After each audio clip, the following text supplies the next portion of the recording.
I picked up the phone and said hello. At first there was just a crackling, static noise. Then a voice, which sounded like part of the static, said, "I'm not leaving." Then the line went dead. Chills went all over me, but I was determined to find out if this had a rational explanation.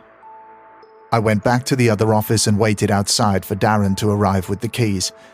A few minutes later, we were unlocking the door and inside, only to find out that the phone wasn't even plugged into the wall. This is the Haunted UK podcast, and I'm the show's host, Steve.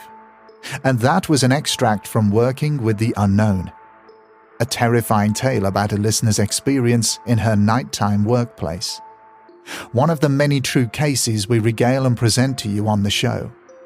So if you enjoy a creepy tale or two, stories of real-life ghost encounters, doppelgangers, time slips, lesser-known UK hauntings, then join us every Friday for an episode where we frequently cross the threshold of the unknown.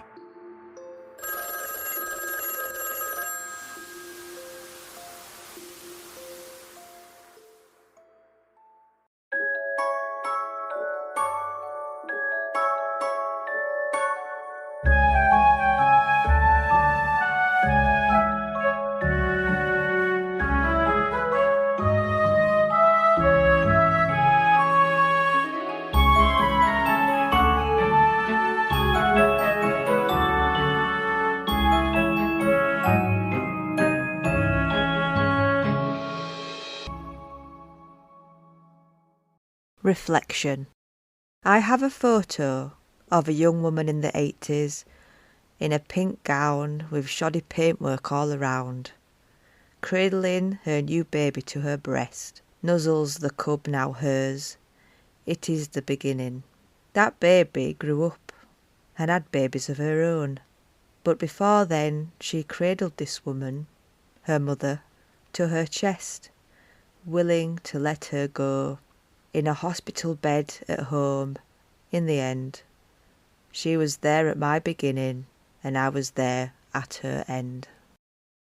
Well, hello, witches and beautiful souls. Happy New Year! Woo! Did you have a good Christmas and New Year? At last, 2024 is here. I am so happy to have it.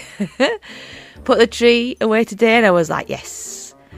Thank God it's over, because my house is such a mess. And don't you think the Christmas tree box kind of looks like a coffin when you wrap it all up? It looks a bit morbid and I kind of like it. It's like the death of Christmas. Anyway, how are you doing? Did you enjoy the meditation episode that I gifted on Christmas Eve? It has done phenomenal, and I am so thankful. I had 200 downloads in a week, which is just unheard of for me. And a few people got in contact with me and said, this meditation is fabulous, please do more, which I find hard to understand with my Yorkshire accent, but I guess it's alright and people enjoyed it. And yeah, I will definitely do more. If you want more, I shall do them. I plan to do one for each element. So the tree one, which I've just released, will be earth, and I'll do a air, water, fire throughout the year. So I'll drop them probably like every couple of months. It's every quarter, and I hope you like them. And yeah, I'm amazed that something's happened recently. I've got loads of feedback. I've had a jump in listener downloads. My atherograms, whatever they are doing well. Alphrilograms, I can't say it. Algorithms. God, I'm so dyslexic. But yeah, and I've had loads of reviews on Spotify, not so many on Apple. So if you listen on Apple, please chuck some stars there for me and a little bit of review. It'd be awesome. And yeah, I just feel really positive about what's to come. I've been doing a little bit of internal work. The Moldavite is still kicking my ass in terms of improving my life. Doing my couch to 5k, managed to run 5k a couple of times, takes me about 40 minutes, join park run, get up early for that on a Saturday morning. What is all that about? It is just an awakening. It's so positive for me, and I feel fantastic that I'm becoming who I'm meant to be at the grand old age of 38, which is a bit late, but I'm here now. In other news, I have made a Patreon. Now you can subscribe to my Patreon to help support with the podcast. But you get bonus. I'm going to do so much good bonuses. I've just added my first ever bonus podcast episode onto the Patreon, and it's going to be there for about 6 months before I put it on Spotify eventually. But it is a fantastic episode. It was about spooky going on with Jodie, witchy host. Do you remember her from Mother Serpentine Tarot?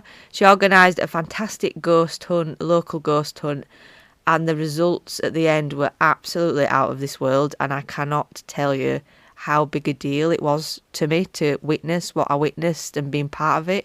So you can go and listen to that on the Patreon for as little as £3 a month, which is like a cup of tea for this witch. Cancel any time, absolutely no problem. If you're interested in what I've got to say about the ghost hunt and a little bit of other Swailes bits and bobs, there's going to be poetry, there's going to be blog posts. I'll probably do some polls and some giveaways. And I absolutely am going to do a Patreon only meditation. I feel like I'm pulled to do something about the witch wound. So I could do a meditation that's going to be a long one, 30 minutes, and it'd be about journeying into the underworld to help heal your witch wound. It's going to take a lot of effort, it's going to take a lot of work, and I really need to think about it, and I would like it to last 30 minutes or so. But we'll see. These things are quite hard to work out, but I'm pretty sure it's going to happen, so stay tuned for that. In this episode, I have decided I am going to talk about my mum. And I bet you're all going like, oh, that's sweet. But she was not just your average mum. She was an amazing tarot reader and psychic medium. And she was really good. And I know I'm a bit biased because I'm a daughter, but I didn't really get it when I was young. People used to travel from all over the place to come and see her and get a reading from her. And so I'll be delving into a little bit of what it's like growing up with a psychic tarot reading medium for a mum at the age of sort of 13 to 18. Things that go bump in the night and how you get used to it as a teenager. Gonna warn you now, it is a bit heavy because all these things are true and there's some quite shocking moments that have been in my life, and I considered cutting them out, but then it was a bit like, well, it's part of the story, so it wouldn't work. So I hope it's all right for you. Also, I'd like to inform you of amazing podcasts that I've been connecting with. My podcast pals. A new intro that I'm trying out now. I think every episode I'll give you a podcast pal or two to follow. They are lovely and always giving me shout outs. Of course, it's Hannah and Gary from the Eye Opener Society. They're always giving me a shout out, bless them, and they're so good. The recent episode they did, Positive Thinking, it was brilliant, and it is a lot to do with manifesting, and I'm living it currently, being positive and feeling awesome. And they give a really honest, true experience and tips how to be positive. So I recommend you go and listen to the Eye Opener Society latest episode on positive thinking. Also, I want to give a shout out to Liz or Melissa from Ouch, Was That a Ghost? I love her. She's awesome. She's recently gone solo. It used to be Liz and Lee, and Lee has had to bow out because kids and life and all that jazz. So she's going it alone, and she's a little bit nervous, bless her, as I was. I have been in this position where you have a co-host, you do a bunch of shows, and then the co-host is just too busy or isn't as into it or can't fit it in the busy life. And you still want to go ahead, so you jump in and you've no idea what you're doing, and it is quite hard to just talk to yourself. It really is. So if you could head over to Ouch, Was That a Ghost? And give her a little bit of a like and a little bit of a listen and a few stars, that'd be awesome. She's a really nice lass, bless her. And she just did one on the witch trials in Salem, which was just so full of interesting facts, knowledge, talks about the witch cake, which I didn't even know there was a witch cake. Apparently, if a dog ate it and it was sick, then you were a witch or something. I didn't know about that. So yeah, please go over there and give us some love. Get that confidence growing because it's brilliant, and she's passionate, and that's what you need. You need passionate podcasters who care and love their subjects. The year is 2024. If you add it all together, it's year number 8. Number 8. Do we know about number 8? Shall I tell you a bunch of stuff? It's all numerology, which is the practice of assigning meanings to numbers. Carries its own unique energy and symbolism. You know, my favourite number is 11 because I see 1111, as I talked about in another podcast earlier on. Also, I'm quite fond of number 13. I think I like the stigma of number 13 more than the number itself. Cool, hip witch to enjoy numbers that frighten people. So yeah, I'm gonna say number 13 is also one of my favourites. So number 8 has got a bit of a bad rep because it's connected to the planet of Saturn, which is a no-mess planet, as Annabeth said a few episodes ago in the Characteristics of Planets episode. Saturn is linked with misery and woe and making a stand, but that's just the Western side. In the Chinese culture, 8 is considered really lucky. If you turn it on its side, it looks a bit like infinity, which is always good, isn't it? Because infinity is the universe, and we all love the universe because the universe listens to us and gives us what we want if we ask for it. I mean, number 8 kind of tests us, and it brings us growth, but it's probably slow growth. You got to work for it. Deeper connections and self-awareness, constant growth because it goes round and around. Transgression. I read somewhere it was about leadership and knowing yourself. It could be a karmatic year. Looking inwards. It's not going to be an easy year, but it's going to be a year of great change. I think it's almost like 23 was just so traumatic for quite a lot of people.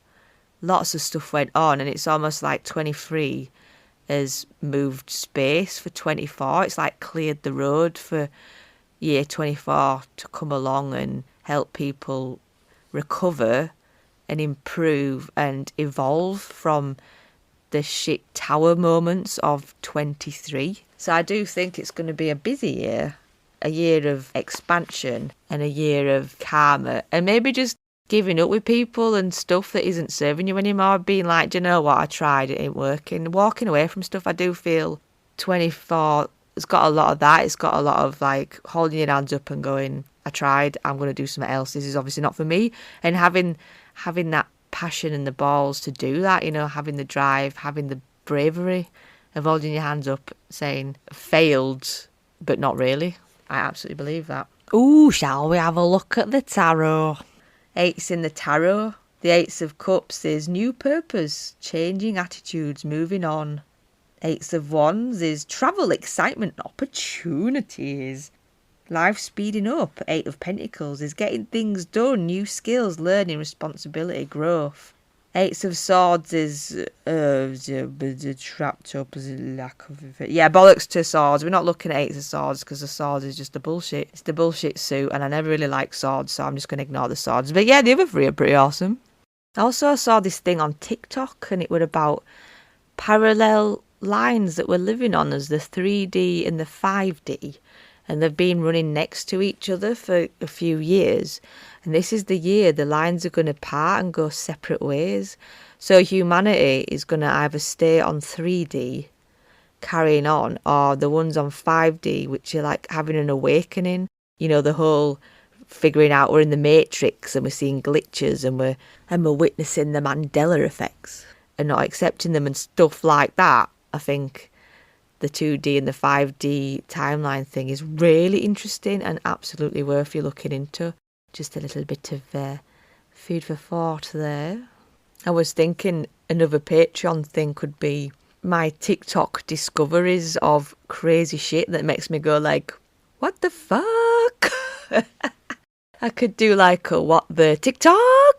Where Patreon episodes of a podcast that is me discussing like the crazy shit I see on TikTok, and it's always really weird stuff that, like, you know, conspiracy theories and the theories of life and the egg theory, and oh my god, I reckon there's definitely a podcast mini-series in there for you.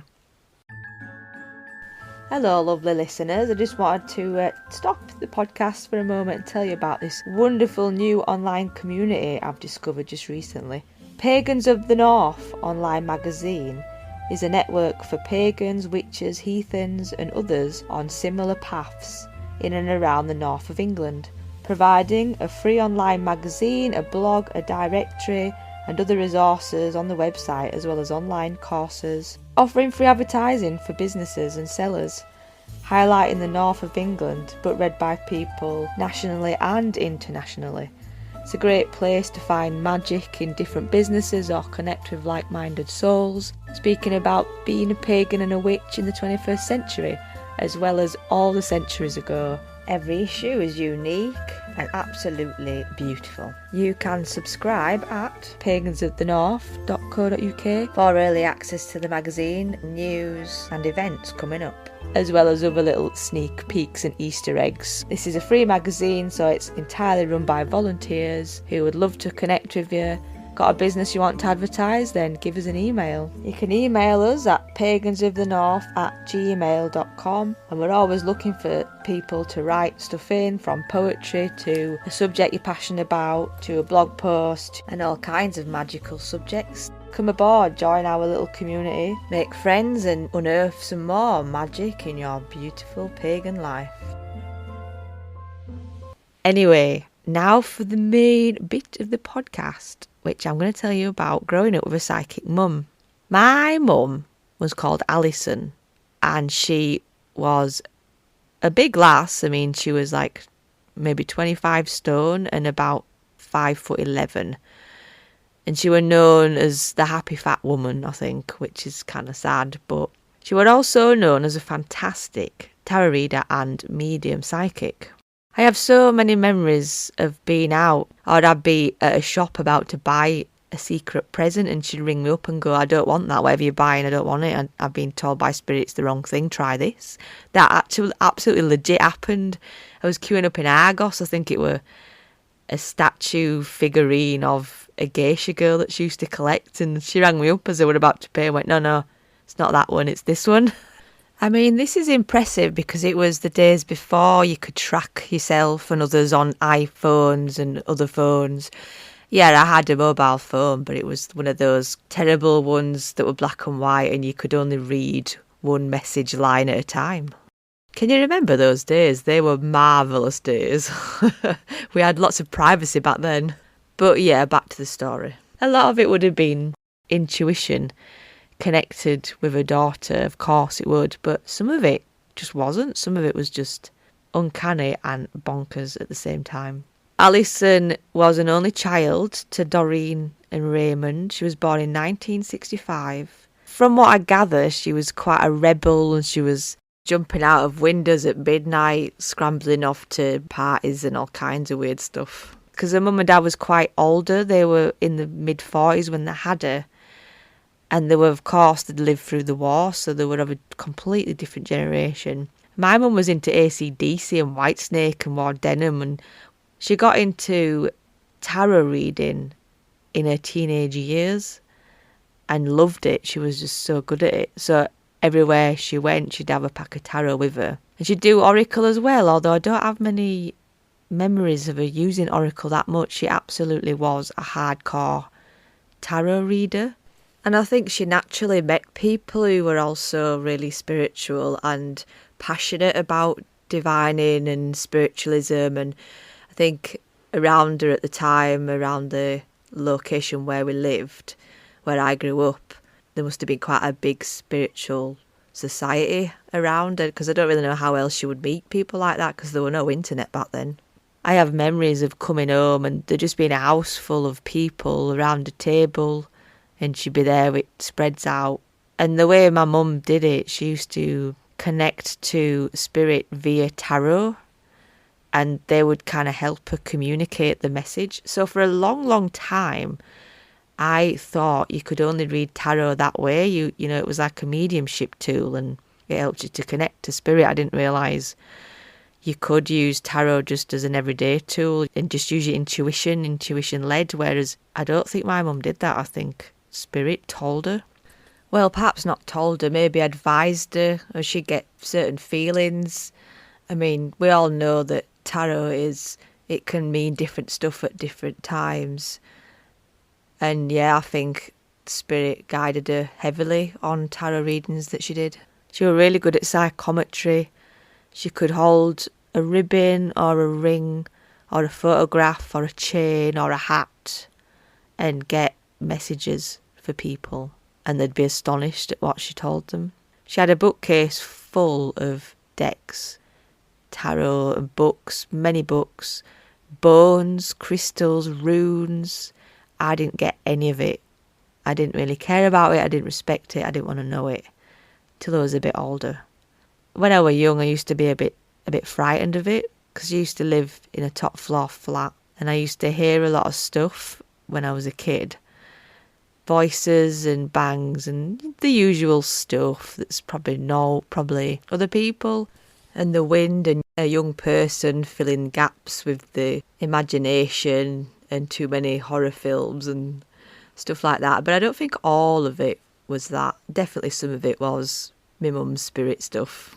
I just remember being in bed once and she were doing a woo stuff and she had a house full and there were an attic door in the hallway, you know, that you could go up into the loft or whatever it was in the, you know, them old-fashioned flats that you get of 3 floors and it's like council flats. We used to live at the top of one of them, so we had a hole to the roof to go up into the loft. And I just remember that used to move all the time, you know, like it used to shake and it used to like spring about and make loads of noises and I used to be shit scared.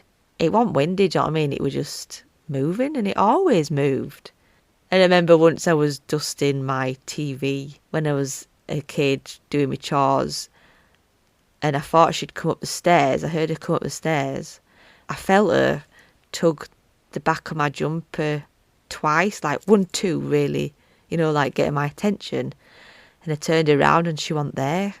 And I was just shocked that she wasn't there. But I felt this 1, 2 pull on this jumper. There was this other time when I was leaned up on the back of the sofa as somebody was talking to my mum about something spooky. And I remember I turned around to look at the door, and as I did, this plate flew across the room and like hit the back of the sofa where my head was. But it didn't get me, but it was just inches away from my face. And I was so frightened. But my mum used to just take it all so well.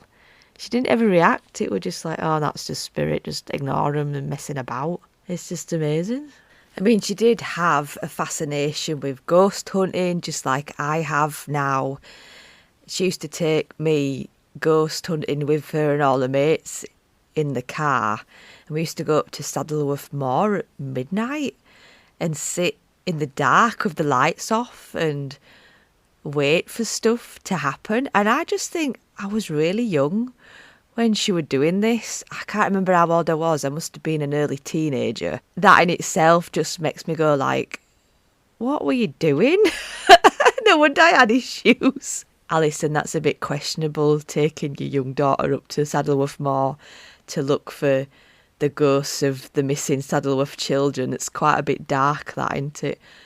I can't recall anything going on. I don't know if we saw anything. Maybe I blocked it out, but she used to sit there sort of going, oh, can you see that? Oh, can you feel this? And did you hear that? And I was so scared. Oh my God. I remember once somebody put the radio on and played Ghostbusters. It must have been on a cassette. It would have been on a cassette, wouldn't it? And you know, at the beginning it starts and it's quite spooky music, like do, do, do. And I just remember losing it when it started because I was just so frightened and being like, nah!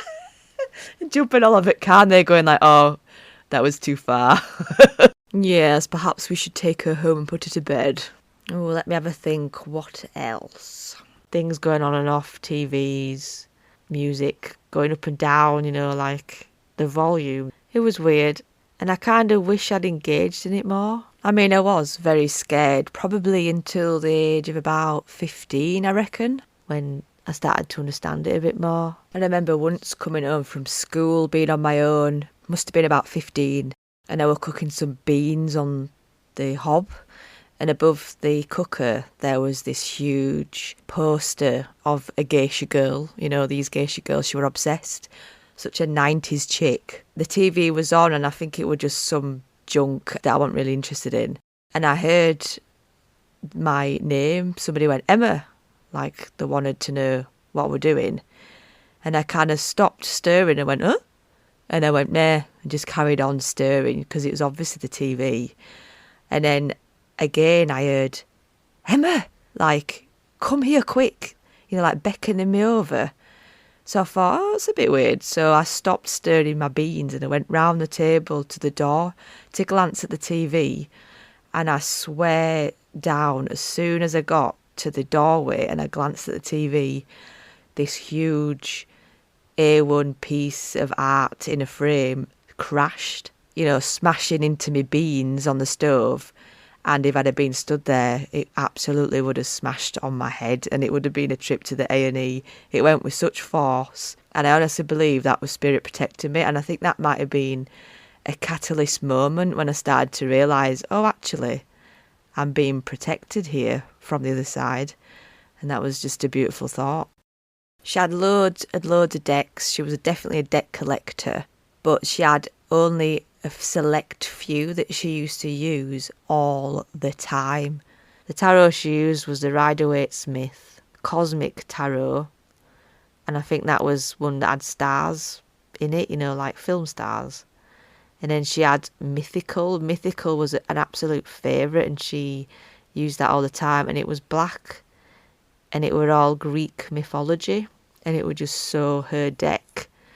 She used to wrap them up in cloths. And I don't think I were allowed to touch them, actually. Not for a long time. My mum used to take me to spiritualist churches. There was one in Batley that she loved. It's not there anymore. It's where the bus station is now, Batley bus station.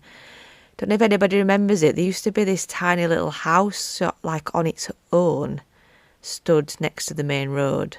And it used to be on a Tuesday evening. It was a community. People went and there'd be somebody stood at the stage at the front and they'd go around and say, oh, I've got a message for you, I've got a message for you. Sometimes we'd be asked to put us jewellery at the front and people would pick it up and do psychometry. People used to want my mum to do it on the stage, but she was just too nervous. She wasn't a very good public speaker and she never did. But I remember once we were doing this, I don't really know what it was, this strange body opening thing where a medium would stand and they'd do this kind of chanting, I think. And I remember my mum stood against the wall and then there were a red bulb and you could see like a face changing and stuff. And we'd all stare and my mum's face would be coming like a man's with like a beard and stuff. And I feel like I was really young at this point. I can't believe she took me. I'm not sure about this memory. It seems quite hard to dig out my head. Kind of feels a bit like Ghost, the romantic ghost story where Patrick Swayze is the ghost. The ghost goes into Whoopi Goldberg. Is it like possession? Are we talking about possessing mediums at the spiritualist church? Really? I don't know. This might be a bit of a fabrication of my memory, perhaps. But yeah, it was a strange memory. I can remember the bulb and I can remember staring at her and being proper freaked out. And then she looking at me going, do you want to go? And I was just like, no. God, it was bananas, that the stuff I used to do at this spiritualist church. And I just remember they had dowsing rods out and all the different divination tools, rods and pendulums and rings on chains. And I used to just play with them as a kid, just sit there playing with all these tools. And the lasses who ran the church, the men and women who went, they didn't mind me being there. It was like I was part of a family, which is actually quite lovely when you think about it. And then this memory is quite a deep memory, so I'm going to put a trigger warning for the next few minutes. There's going to be mentions of child abuse. So if you need to fast forward through it, you absolutely can. Don't feel like you've got to stay and listen to it. If it's going to trigger you, dear listener, there's nothing detailed. It is literally just mentioning. Unfortunately, when I was young, I got abused as a kid by some guy around the corner who used to be my granddad's best friend. My granddad died before I was born, so he kind of took his place. And he went on for a long time. Let's not dwell. But anyway, I was going to tell my mum, and I must have been 11 perhaps. I think the year my nan died was 1996, so yeah, I would have been 11. And I was about to get the balls to tell her, and then my nan died. So I was like, I can't tell her now, can I? Because, she's going through the mill. So I decided not to, and just keep it in a bit longer. And then she took me to the spiritualist church, and I was sat next to her, and the lady who was called Faye said, "I'd like to give you a message." And she pointed at me, and I was a bit like, me? Because I'm so young, I didn't think I'd get one. I never had one before, I don't think, by this point.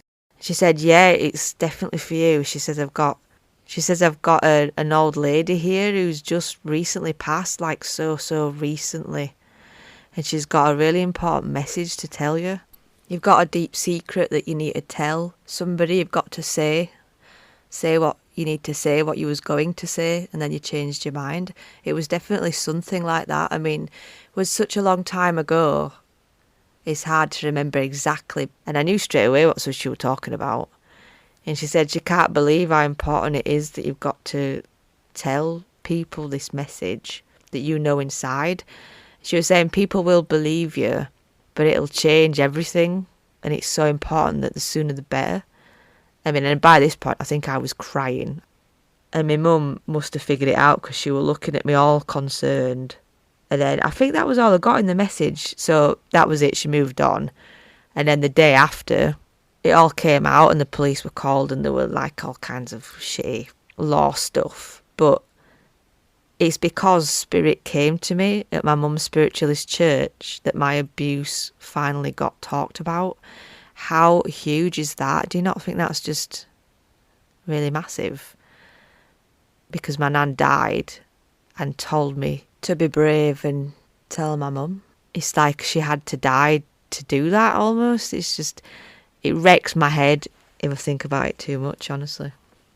I apologise if that was a bit deep. I didn't expect it to get that deep, but when I was writing down and thinking and meditating on it and digging all these memories out my head, they were actually down deep, and I thought, well, I'm going to be honest and I'm going to share it on my podcast because if anything, it'll probably help me to heal that little bit more. Okay, now for some positive stuff. Let's get a bit more positive, shall we, with Swailes? Yes, we shall. My mum predicted that I was going to meet my husband on the night I did. And I actually sold this story to a magazine when I was young, to Full House. It was a 2-page spread in Full House. I'll do a post about this episode on Instagram and I'll share pictures of the items that I've mentioned, including this magazine 2-page spread. It's quite funny and a little bit cringy. So the story begins on bonfire night 2004. And she was so ill. She was really, really ill. We didn't know it then, but she was dying. And she had this silly idea to hold her annual bonfire party that she did every year in the garden. We used to have a tiny bonfire in this tiny garden, really, really dodgy and a little bit risky. I had plans to go out that night to the Phonos in Leeds. It was a goth nightclub that was really famous with a friend. And it had been planned for ages, but, she was telling me, you go. And I was like, I can't go. How can I go when you're this ill and you need my help? And it's no good. I'm not going to go. And she changed. Her whole persona changed. And she looked at me dead in the eye and she said, if you don't go tonight, you'll regret it for the rest of your life. You need to go out tonight. And I was a bit like, whoa, what the fuck?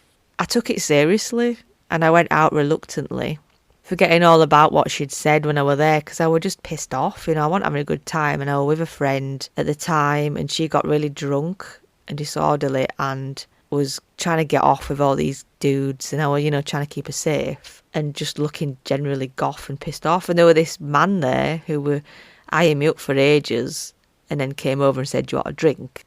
And I was like, yeah, do you know what? I'll have a drink. Why not? I'll rinse you. So I rinsed him. That means basically just using him for drinks. I don't know if my overseas audience will know what that means, to rinse somebody.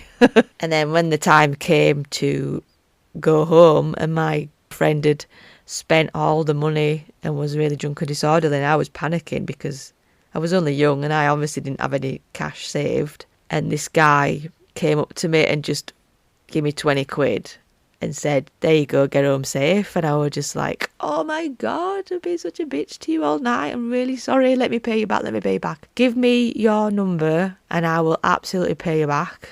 I had no interest in him, I just wanted to pay him back. And then I found we spoke for a month via text message. And it turned out he were a really nice guy. I'm married to him now, 20 years later, so my mum was correct. She absolutely did know that I was going to meet my husband that night. It's just amazing. Unfortunately, she died 6 months after I met my husband. So it's like she knew it was going to happen and it had to happen because she was leaving.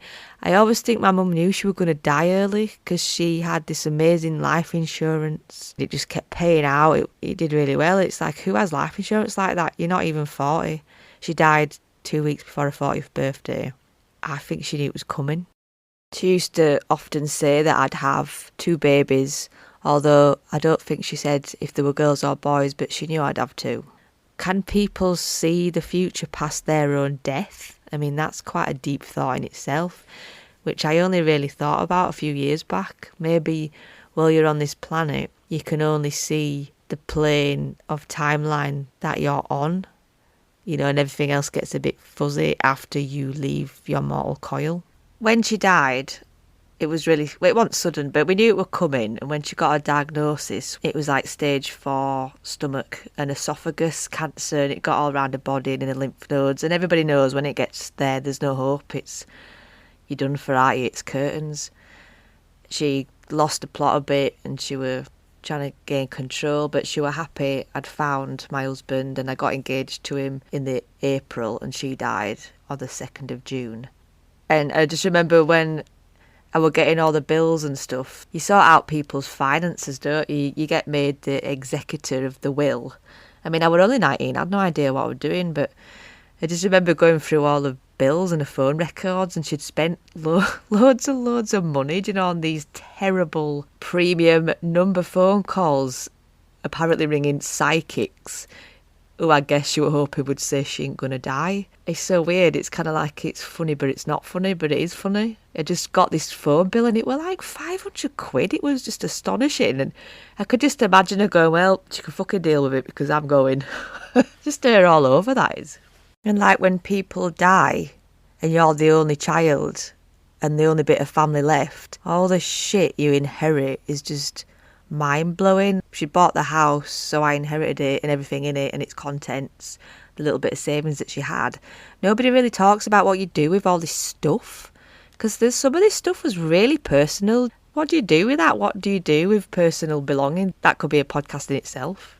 On the day of a funeral, which I knew exactly what she wanted because she told me, I were an absolute mess and I didn't know I was going to cope. Thank God I'd met my husband. I got a package delivered, a little box, and when I opened the box, it was a necklace that she had ordered while she was alive a long time ago, and it was a little heart that was like silver and gold, and it had a poem at the back. It was like a gift from her after she'd died. Of all the days it could have come, it came on the day of a funeral, which just astonishes me in itself. Them adverts at the back of the Radio Times that you pay via phone and it comes to you. It was one of them things. The poem at the back of the heart reads, "If tears could build a stairway and memories a lane, I'd walk right up to heaven and bring you home again." How uncanny that I got this locket delivered to me from her in spirit on the actual day of her own funeral. I might just have to take a moment. I've got it in my hands right now looking at it. She was just like that. She was such a mic dropper of life. Stuff kept happening and she wasn't even here. Ooh, what else? What else can I tell you now? The most scariest story that I've had, you will have heard already perhaps in the October special that I did with Lily Rivers and Louise Bloom of the Wiccan Lady. It was when I was about 14 and I had my foot in the sink with a verruca I could not shift for my life. It was about 8 p.m. and my mum had a house full of people downstairs because she was so social. People really liked her. She was the kind of mum that would make huge dinners, plate them up and send me round to neighbours with them on a Sunday afternoon. She used to do that often. We went through so many plates. Anyway, so I had my foot in the sink just singing humming, talking to myself, and I heard this coughing coming from my mum's bedroom, and it was so clear as day, and it were like a phlegmy cough, like somebody was trying to get some phlegm up. So I got my foot out of that sink and I ran downstairs, burst into the room and went, "Mum, there's somebody coughing in your bedroom. It's horrible. I think there's somebody up there." And she said, "There's nobody up there. Honestly, there's nobody up there. We've been sat here all night." I was like, "Well, I can hear somebody. It's there. There's somebody in your room." And then she said, cool as a cucumber, "It's just your granddad. He's been there all night. He wants to know that you know he's there. He's probably missing you," or something, something really, And I was just flabbergasted. I was just like, You are? And she said, "If you're scared, just say to him in your head or out loud that you're scared and you want it to stop. Go back what you were doing, it's grown-up time. We've got the grown-ups here. We're having a laugh. Probably talking about things kids should not be hearing." So I kind of went, "Oh, all right then, Mum. Okay, whatever." Crawled back upstairs, put my foot back in the sink, and it was silent. There were no coughing going on. And it slowly came back really quick after less than a minute, I reckon. And I was just amazed it came back so quick and that I could still hear it. And I don't know how I did it. But I took my foot out the sink, walked along the landing, put my mum's bedroom light on, straight away, looked in my mum's bedroom, and the coughing was in the bedroom. And it felt like, and it sounded like it were coming from down the side of the bed by the window. So you'd have to go over the bed. The bed was in the middle of the room and the door was on one side and the window was on the other. Somehow I managed to crawl over the bed and look down on the floor to where this coughing was coming from. I was so sure that I was going to see some guy laid there, like coughing, some homeless dude or a robber, or I was so sure, and there was nothing there, just carpet, and that made me even more scared. And so I stood up, and the coughing sound, it got really loud. It was just like, there were a dome over my ear that was playing the coughing noise, and it turned up like a volume button, really loud in my ears. And I thought in my head, like my mum said, "Please, I'm really scared, Grandad." And the coughing faded away again, just like a volume dial being turned down. I guess I stood there shaking, shitting myself, and then I guess I went back to the sink. Can't remember what I did afterwards. And I do regret my response to the situation. I really wish I'd done more investigating or more acceptance or perhaps less fear. But I guess I was young, wasn't I? I'm sure I was about 13, 14. It would have to be Nana died because we lived in the house that she lived in. I mean, after that, spirit, the one was scary. That never happened again. I never heard any coughing again. So yeah, that was the story of my mum. She left this earth on the 2nd of June 2005. Died in the house that I grew up in, that she loved. It was her request to die at home. So because of that, I couldn't live there. I rented it out for a while and I sold it. I always have a bit of a funny relationship with the build-up of June. June is a bit of a dodgy month for me. It can go one way or the other. But then on the 20th of June, it is her birthday. So June is just a really strange month. Of course, there's like the longest day of the year and stuff on the 21st. So that helps. And I'm usually out camping to avoid my mood going down and me getting sad, because I do actually really miss her. And now as an adult and a mum, I have so many questions I wish I could ask her about giving birth to me, and about psychic stuff and ghosty stuff and tarot and oracle and divination in general, and how she really got into it, and stories. And I can never ask her because she's not here. And I guess that's one of the reasons I'm making this podcast episode. This information is as good as it's going to get for me in regards of knowing my mum. But was Alison Swailes a witch? She was absolutely a witch. She never would have called herself a witch. I think back then witching was just too stigmatised, wasn't it? And she didn't do any potiony stuff. But she was just so spiritual. She used tarot, she used oracle, she did the bones and the runes. She used to do painting with wax to try and see stuff, and she dabbled in tea leaf reading and palmistry, but I don't really have many memories of that. I don't know if she did that as a professional or not. She never got paid for what she did. I don't know why that is. maybe she didn't think she could, or maybe she thought it wasn't right, because she was of the generation you can only use tarot cards that get gifted to you. Although she did buy her own, so maybe not. Who knows? She was well loved. And when she died, I was devastated. And I remember the funeral, you know, she'd told me exactly what she wanted, because I am so convinced she knew she was going to die young. So I knew what she wanted. She had a brief for me that she'd told me verbally, where she wanted cremating, what she wanted, who she wanted, flowers, wise. When we got to the crematorium, there were just so many people there. And I thought they were left over from the one before, but it turned out they were all there for my mum. There were so many they couldn't all get in the room. It was like she was famous. People had no idea who they were. Obviously, there were people who she loved, she worked with, they were her friends, but also there must have been her clients that came for readings year after year, and I was just too young to know about it. I was 19 when she died. I was 19 and I was pissed off, and I wasn't very spiritual whatsoever. Felt pretty hard done by, if I'm honest. Sadly, most of the stuff she owned I gave away. Most of her tarot and her oracles and her divination I gave away, and I can't believe I did it. But at the time, I didn't want any of it. I wanted it all out the house.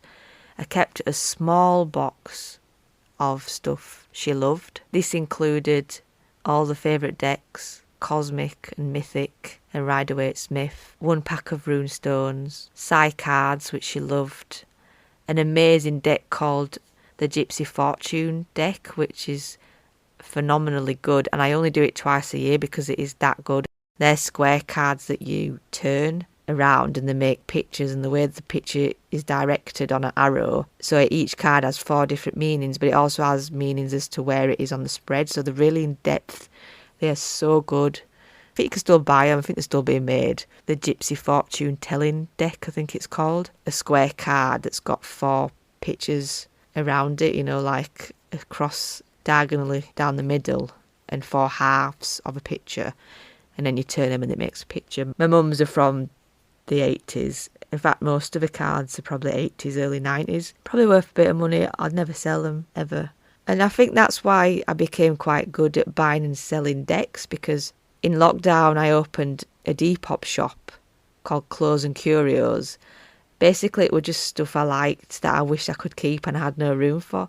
And a lot of that were decks. I used to buy and sell decks that reminded me of my youth, that my mum used to love, that I grew up with, that were like my siblings. Tarot decks, I consider, were like my siblings because they were just so commonplace in our house. People were at home, bored, spending money on the internet, and I was finding these vintage decks. Throughout my whole 20s, I wasn't spiritual at all. I went to Vegas and I got drunk, gambled lots of money away, gambled lots of inheritance. Had a great time with my husband. We got married in Vegas. And only when I had Florence, when I was 30, in 2015, did it come back to me. For 10 years, I'd just been mad at the world and sad at myself and not very spiritual and kind of disrespectful, if I'm honest, about it. I was a goth, and that was at the time what I associated with, and I'd watch The Craft and Practical Magic and love them and never make that connection that I might be witchy, which astonishes me in itself. Like, why did I not make that connection? I was too busy partying with the goths, with the white faces and the fangs, being pale and interested and a bit weird and very sad and very depressed. It wasn't the time, basically. The universe said it wasn't the time. I wasn't in the correct mindset to be connected to spirit and the universe and witchcraft. And only after I had my first baby did it start just pouring in. And as soon as I allowed it to pour in and I looked deeper, I started to heal. And now I'm about 8 years into it and I'm just feeling so great. So I've done a whole 360 really, from being with my mum, losing her, not being connected spiritually, having babies and becoming like my mum. I'll never be as good as her, and I held her up on a really high pedestal because she was phenomenal at readings and spiritual stuffs. She could just meet somebody and just reel loads of stuff off about them that spirit gave her, and they'd be just gobsmacked. And she met him on a bus. It were like that, do you know what I mean? She was always doing it, and it was just so normal to me. One day I'd like to be like that. I'd like to be similar to how she was. Oh, my lovely mum, Alison Swailes, which is the reason I love my last name, because Swailes is my mum's maiden name, and she used to get called Swailes when she was a kid too. I hope I'm like you one day, Mum. Thank you for listening to this very personal podcast episode, first of 2024. I hope it's been alright. I didn't really mean for it to be that personal, but I guess when you start recalling memories from your childhood, you know, it all just pours out, and some stuff I felt I had to keep in. Even though it's traumatic, it added to the weight of my experience of growing up with a spiritual mum and the paranormal. Don't forget to check out my brand new Patreon subscription. Have a gander, see what you think. The next episode is with Sarah Parker from The Forgotten Forest. It is a brilliant episode. She talks about her new adventures in her own little personal forest, being witching, offering circles, woman circles and stuff. I am Swailes, the Friendly Green Witch. You have been listening to the Bell Witch podcast, Witching in the 21st Century, made on Wavepad Master, distributed by Zencaster, music by Jeff Harvey. If you've got a topic you'd like me to cover, then please email me at thebellwitchpodcast@yahoo.com. Right, that's your lot from me. I'm signing off. You go ahead and have a fantastic day. Stay magical, witches.